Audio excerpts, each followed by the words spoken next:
This channel does not promote any violent, harmful, or illegal activities. All content provided by this channel is meant for an educational purpose only. UPI আসার অনেক আগে ভারতের digital payment করা startup Paytm শুরু হয়। আর UPI ও মুকেশ আম্বানির জিওর free internet প্রায় একই সঙ্গে ভারতীয়দের জীবনের মূল স্রোতে প্রবেশ করে। তার আগে ইন্টারনেট নিয়ে সাধারণ ভারতীয়রা খুব বেশি অবগত কখনোই ছিল না। ফলে অনেক মানুষই পেটিএমের অস্তিত্বের কথা জানত না। কিন্তু ইউপিআই আসার পর ফার্স্ট মুভার অ্যাডভান্টেজ পেয়েছিল বিজয় শেখর শর্মার এই সংস্থায়। আর এই সব কারণেই 2021 সালের সংস্থার আইপিও যখন এসেছিল তখন অনেক বিনিয়োগকারী উল্লসিত হয়েছিলেন।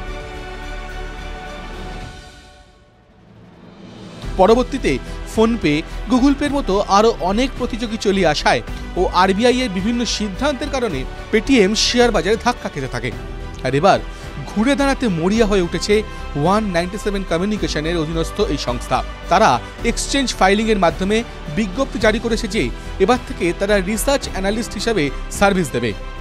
এবার থেকে শেয়ার বাজারের বিশ্লেষণ ও তা নিয়ে অনুসন্ধান করার এই সার্ভিস পেটিএম মানি অ্যাপে অন্তর্ভুক্ত করা হবে। আর এই খবর সামনে আসার পরই চড়চড়িয়ে বেড়েছে সংস্থার শেয়ারের দাম। উল্লেখ্য, মার্চের শুরুতেই ইকুইটি ট্রেডিং অ্যাপে স্বয়ংক্রিয় পেমেন্ট ডিডাকশন সিস্টেমও লঞ্চ করেছে Paytm. National payments corporation of India বা এনপিসিআই এর ইউপিআই এর পরিকাঠামোর উপর ভিত্তি করে তৈরি ইউপিআই ট্রেডিং ব্লকস আসলে এক প্রকার স্বয়ংক্রিয় প্রক্রিয়া। ইকুইটি ট্রেডিং অ্যাপে কোনো স্টক বা ইটিএফ বা মিউচুয়াল ফান্ড কেনার সময় এই সিস্টেমের মাধ্যমে নিজে থেকেই সময় মতো অর্থ বিনিয়োগকারীর ব্যাংক অ্যাকাউন্ট থেকে কেটে যায়। এক্ষেত্রে বারবার ইউপিআই পিন দেওয়ার প্রয়োজন হয় না।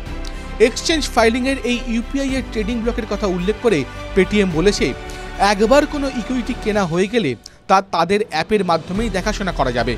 বর্তমানে পেটিএমের অ্যাক্সিস ব্যাংক ও ইয়েস ব্যাংকের ইউপিআই হ্যান্ডেলের মাধ্যমেই এই কাজটা করা যায় এবং সংস্থা আশা করছে আগামীতে তাদের স্টেট ব্যাংক অফ ইন্ডিয়া ও এইচডিএফসি ব্যাংকের হ্যান্ডেলেও এই বৈশিষ্ট্য যুক্ত হবে।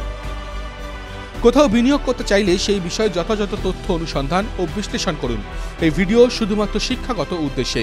TV9 বাংলা বিনিয়োগের কোনো উপদেশ দেয় না। যে কোনো বিনিয়োগই বাজারগত ঝুঁকি সাপেক্ষ। বিনিয়োগের আগে সমস্ত নথি সাবধানে পড়ে নেবেন, তারপর বিনিয়োগের সিদ্ধান্ত নেবেন। TV9 Bangla digital.